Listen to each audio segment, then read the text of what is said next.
Pues el día de hoy toca revisar el siguiente capítulo, el siguiente apartado de, del libro de Psicología Interconductual de Cantor.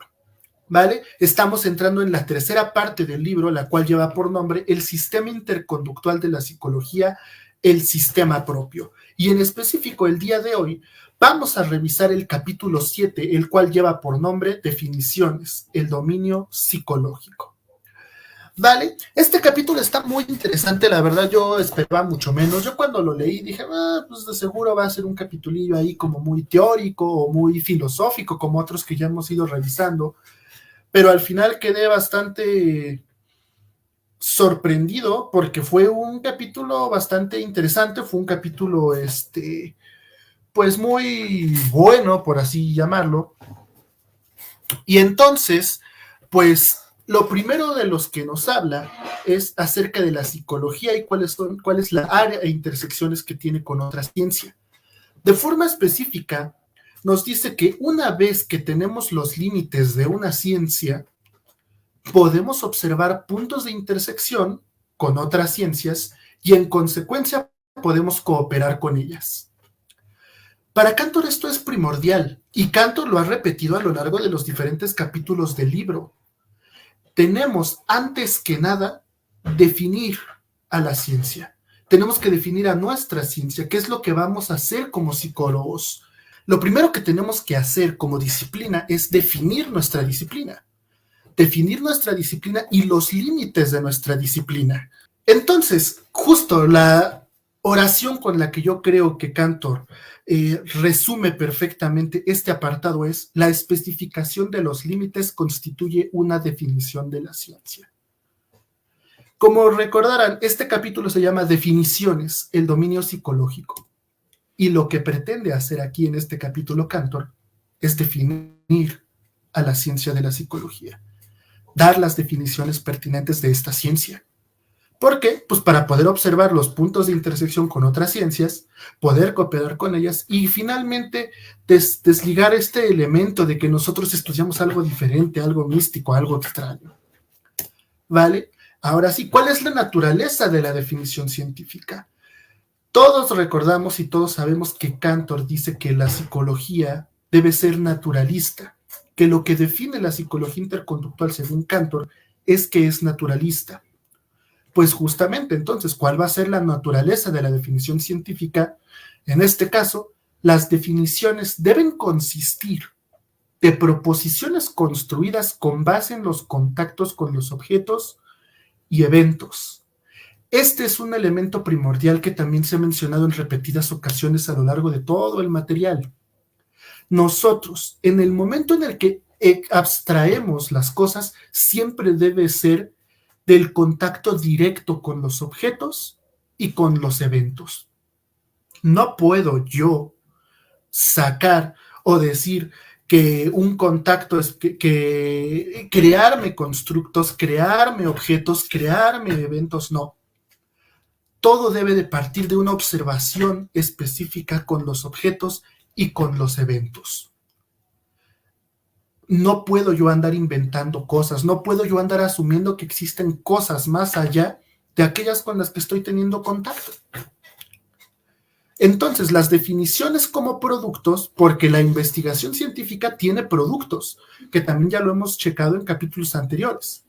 Si no los conocen, les recomiendo que terminando esto se metan al canal de YouTube y se metan, hay una hay una lista que tiene todos los capítulos que ya hemos checado de Cantor, desde el primero hasta el anterior a este.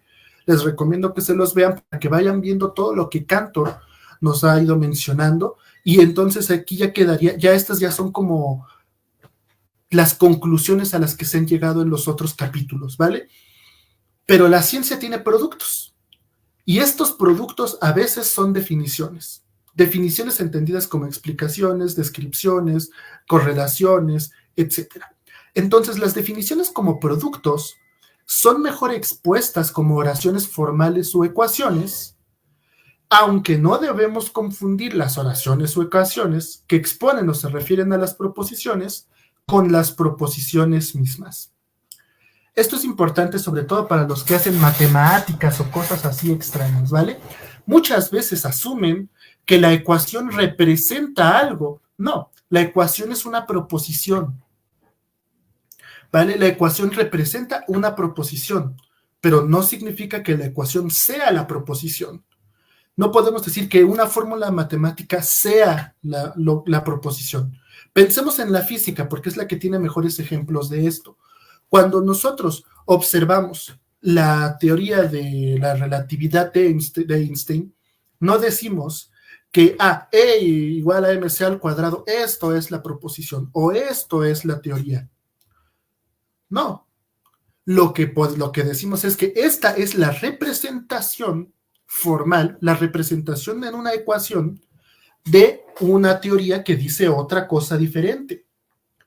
Entonces aquí Cantor es muy enfático. Si vamos a sacar fórmulas matemáticas, no podemos confundir la fórmula matemática con la proposición de la cual deriva esta ecuación matemática.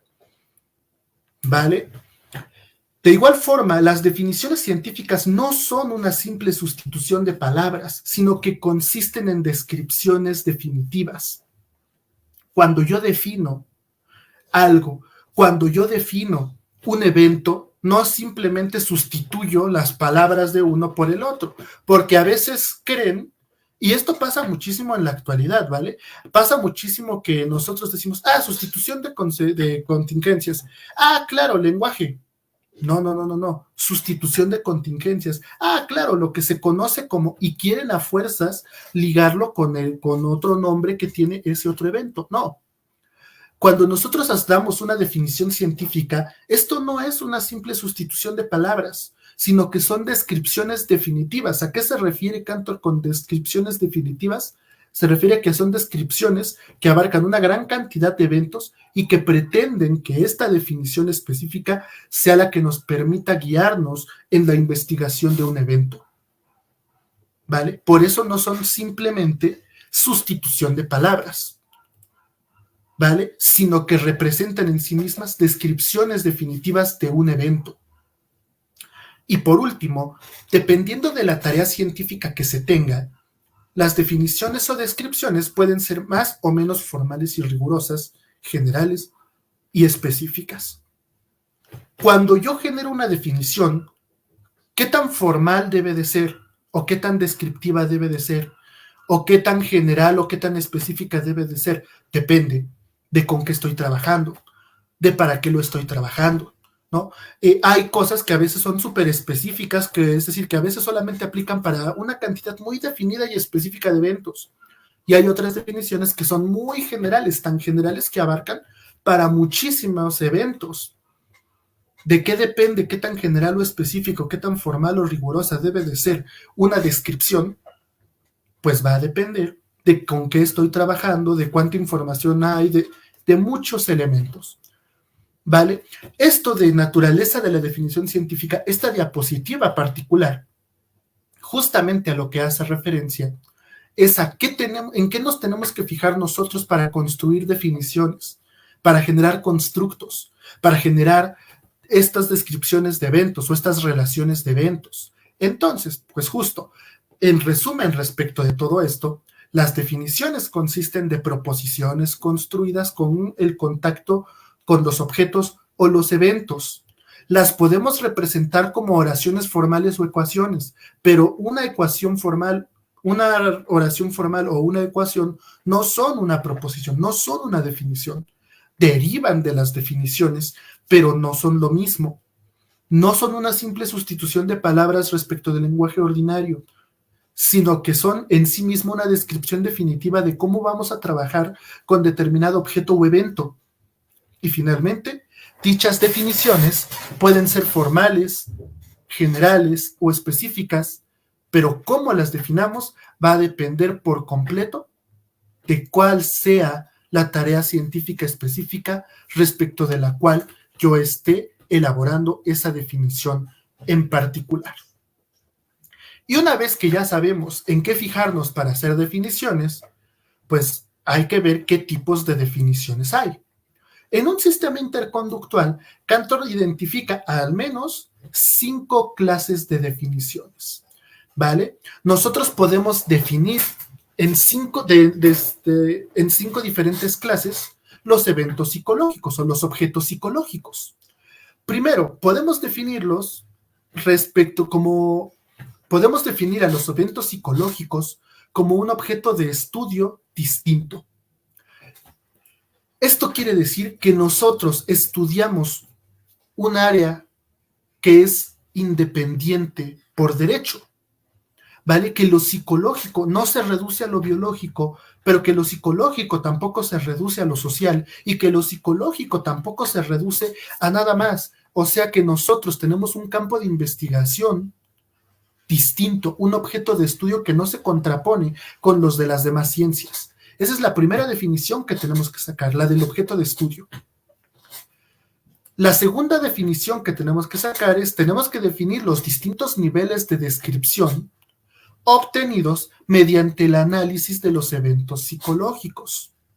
O sea, ya tenemos nuestro objeto de estudio, ahora lo que tenemos que hacer es definir cuáles son los niveles de descripción mediante los cuales vamos a estudiar estos eventos psicológicos. Van a ser meramente descriptivos, van a ser correlacionales, van a ser explicativos. Acuérdense, por ahí en el capítulo 2 o 3, Cantor ya nos dijo cuáles son los diferentes niveles de descripción de los eventos. Nosotros tenemos que definir cuáles van a ser estos diferentes niveles de descripción que hay. Ya que definimos cuáles son los diferentes niveles de descripción respecto de los cuales vamos a analizar los eventos psicológicos, tenemos que definir, pues ahora sí, cuáles son los eventos psicológicos que vamos a estudiar. Si se dan cuenta, son definiciones que van de la más general a la más específica, ¿vale? Ahora, ya que definimos cuáles son los eventos psicológicos con los que vamos a trabajar, pues ahora sí, tenemos que describir operaciones, métodos, instrumentos y diseños experimentales, o sea, cómo los vamos a estudiar. Ya definimos los eventos psicológicos, perfecto. Ahora tenemos que definir cómo vamos a estudiar esos eventos. ¿Y de dónde sacamos esos eventos? De los diferentes niveles de descripción, de análisis de lo psicológico. ¿Y cómo delimitamos estos niveles de descripción una vez que definimos cuál es nuestro objeto de estudio? Si se dan cuenta, no podemos hacer el segundo sin el primero, y no podemos hacer el tercero sin el segundo y el primero, y no podemos hacer el cuarto sin el tercero, el segundo y el primero. Y por último, lo último que se hace, que es lo que Cantor desde el principio nos dice que define las ciencias, lo que define las ciencias es que buscan leyes, teorías e hipótesis. Entonces, es natural que la quinta clase de definición que busquemos como psicólogos sea la de especificar el carácter de las leyes y teorías que surgen como producto del trabajo científico en psicología. Definir los principios psicológicos, las leyes psicológicas, las teorías psicológicas y las hipótesis psicológicas. Entonces, como se pueden dar cuenta, primero, objeto de estudio. Después del objeto de estudio, ¿cuáles son los niveles de descripción que vamos a manejar? Luego de esto, ¿cuáles son los eventos psicológicos que vamos a estudiar? Después, ¿cómo vamos a estudiarlos? Y por último, ¿cómo vamos a clasificar los resultados, los productos que me dé la investigación de esos eventos en esos niveles de este objeto de estudio? Esto es lo mínimo que tenemos que definir. Lo mínimo que tenemos que definir como sistema científico propio, como sistema científico psicológico. Ahora sí, Cantor nos va a dar una por una las definiciones de estos elementos, ¿vale? La primera entonces, ¿cuál es el objeto de estudio de la psicología? O más bien, ¿cómo diferenciamos el objeto de estudio de la psicología? Ante ello, la definición, la primera, la del primer nivel, es la psicología como empresa científica diferente, donde lo primero que hay que rescatar es que los psicólogos no nos interesamos por datos de la naturaleza diferentes de los de las otras ciencias. Lo psicológico es de la misma naturaleza que lo biológico y lo biológico es de la misma naturaleza que lo físico. Por tanto, lo psicológico es de la misma naturaleza que lo físico, es decir, no estudiamos cosas sobrenaturales o subnaturales o supranaturales o antinaturales. Lo psicológico es de la misma naturaleza que cualquier otro evento, de cualquier otra ciencia. Además, aquí agrega, ya vimos en el capítulo 3, me parece, que es esto que a lo que Cantor llama la continuidad interconductual, ¿vale? Y la continuidad interconductual hace referencia a lo que dice el segundo punto que está ahí descrito. Todas las ciencias son empresas interrelacionadas, con solo aquellas variaciones en cuanto a procedimiento y técnica que dependen de los datos particulares e intereses del científico. ¿Ok? Es decir, la única cosa que nos diferencia de otras ciencias, lo único que nos diferencia de otras disciplinas es el procedimiento y técnica que empleamos para observar lo que a nosotros nos interesa observar. O sea, lo que nos diferencia es lo que a mí como científico me interesa. Eso es lo único que nos diferencia. Lo único. Por ende, toda investigación científica consiste de un conjunto de operaciones sobre eventos, y estos eventos son puntos en un continuo, el continuo interconductual. ¿Qué es esto del continuo interconductual? Nosotros vemos algo, una sola cosa, un solo continuo, dependiendo del nivel de análisis, dependiendo de lo que nosotros queramos observar, trazamos lo que nos toca, y lo que trazamos de lo que nos toca y estudiamos es un puntito dentro de este continuo. Entonces, toda investigación científica son operaciones sobre eventos, operamos sobre eventos, observamos eventos específicos. Y esta operación sobre los eventos son puntitos en un continuo interconductual. Y ya para cerrar, dice, incluso los intereses del científico más divergente, son solo aspectos diferentes de la misma serie de eventos. ¿Por qué de la misma serie de eventos? Porque cuando yo levanto así el brazo, esto puede analizarse físicamente. También el que yo haga esto puede analizarse químicamente, biológicamente, socialmente, culturalmente, económicamente. Todo lo que nosotros vemos puede analizarse desde muchísimas disciplinas. ¿Cómo lo analizo? ¿Qué observo? Es lo que diferencia las diferentes disciplinas, pero el evento es el mismo.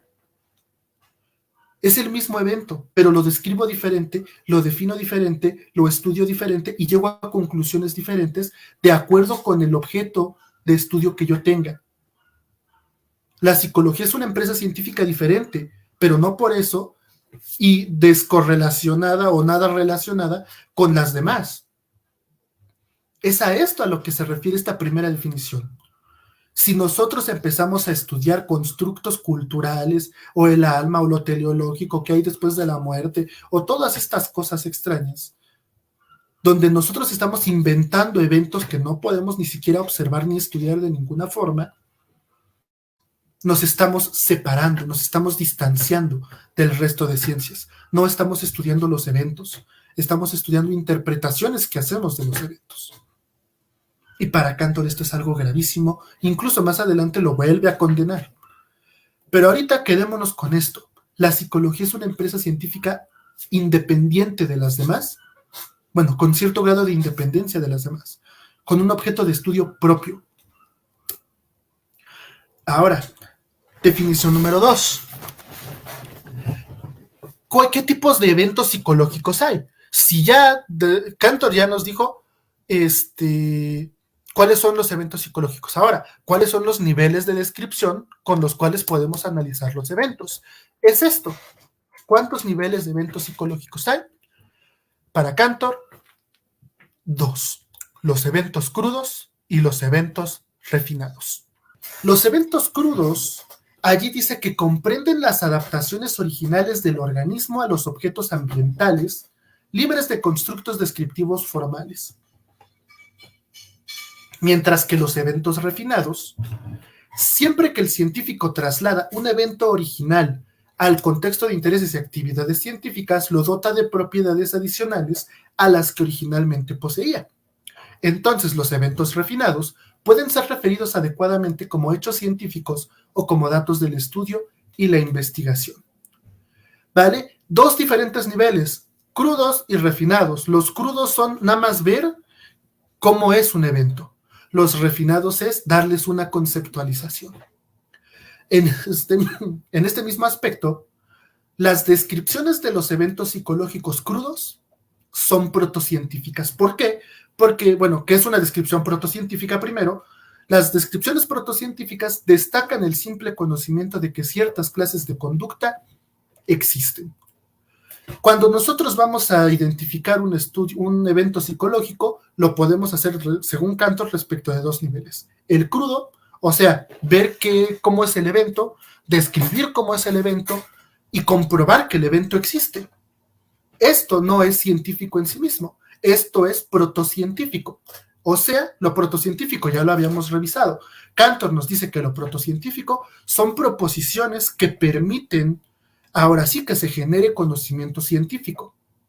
Pero porque, por supuesto, para nosotros generar conocimiento científico, antes tenemos que saber que el evento en verdad existe, que es un evento en verdad que podemos estudiar y que no son elementos de nuestra imaginación.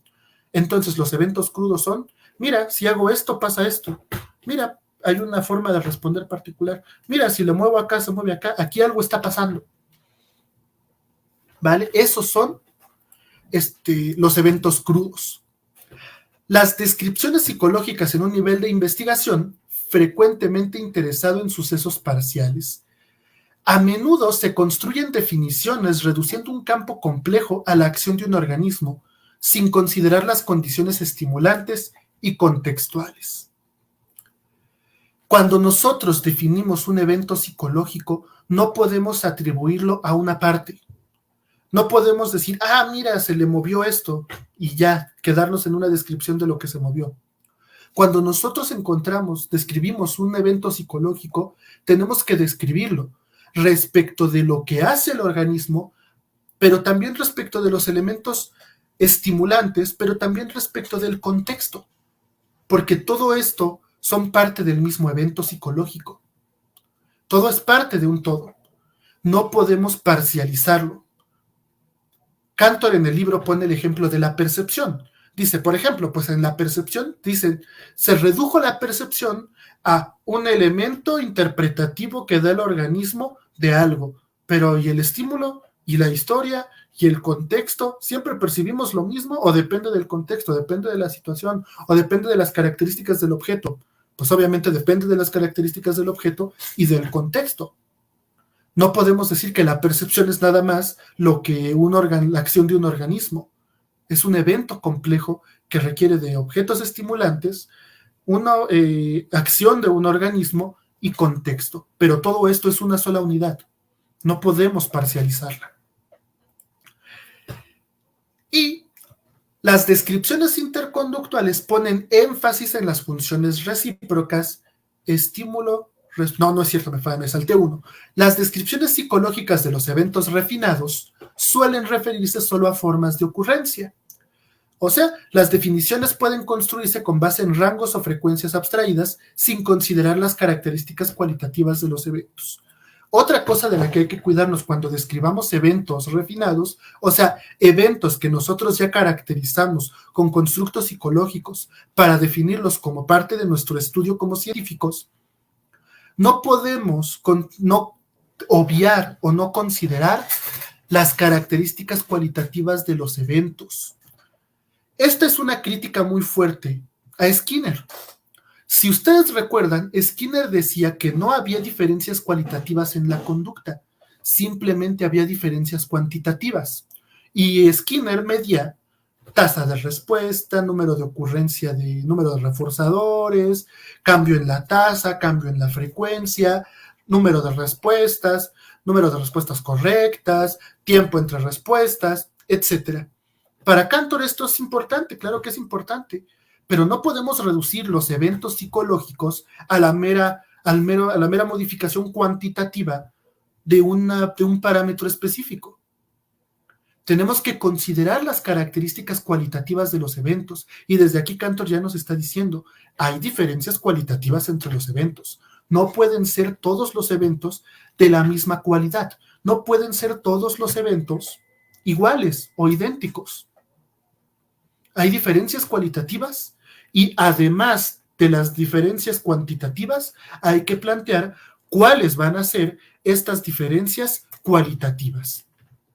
Pero hay que definirlas, hay que describirlas. ¿Por qué? Porque suele solo referirse a formas de ocurrencia. Incluso aquí Cantor dice, por ejemplo, el que yo levante el brazo, la misma morfología puede hacer referencia a elementos cualitativamente diferentes.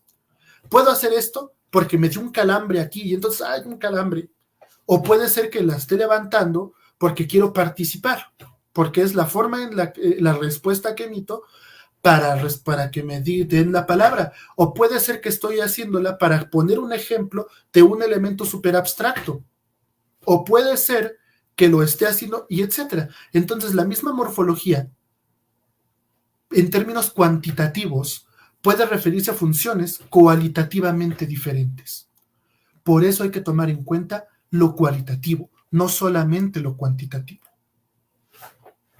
Y ahora sí, por último, las descripciones interconductuales ponen énfasis en las funciones recíprocas estímulo-respuesta.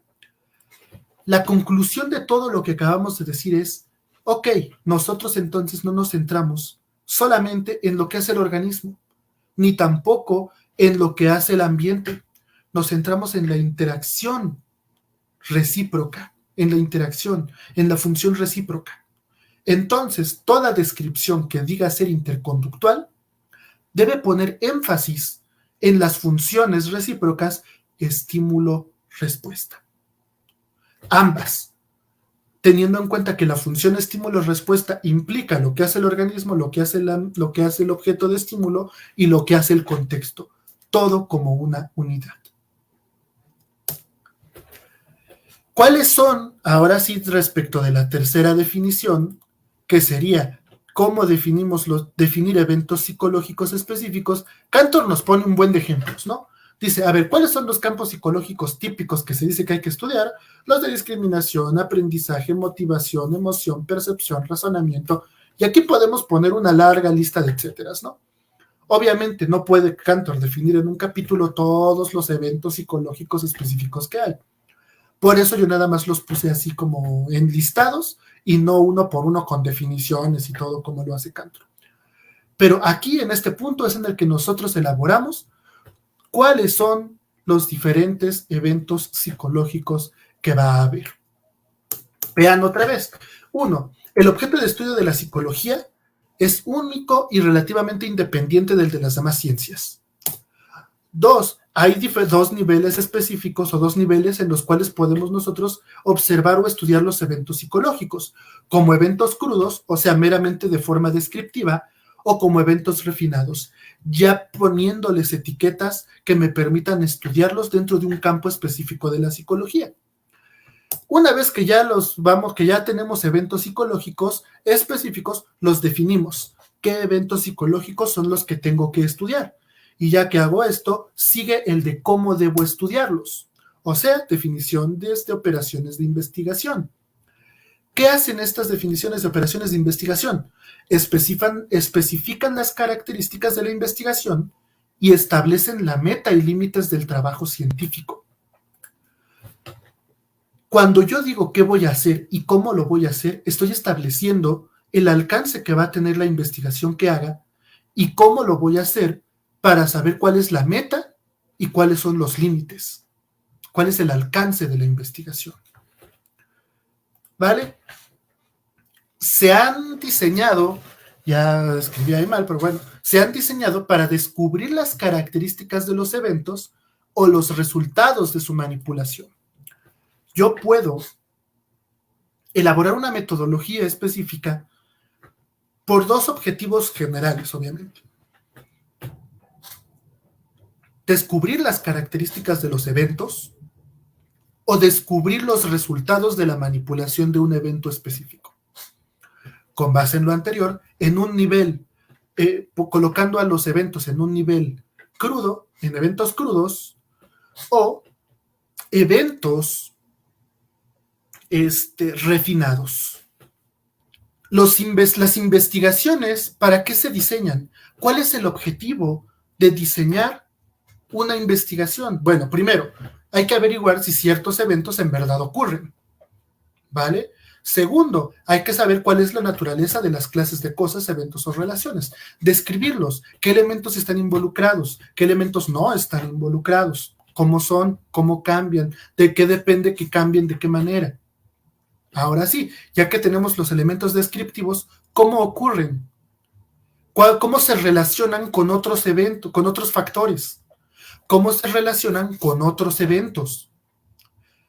Las reglas operacionales, ¿de qué dependen? Aquí dice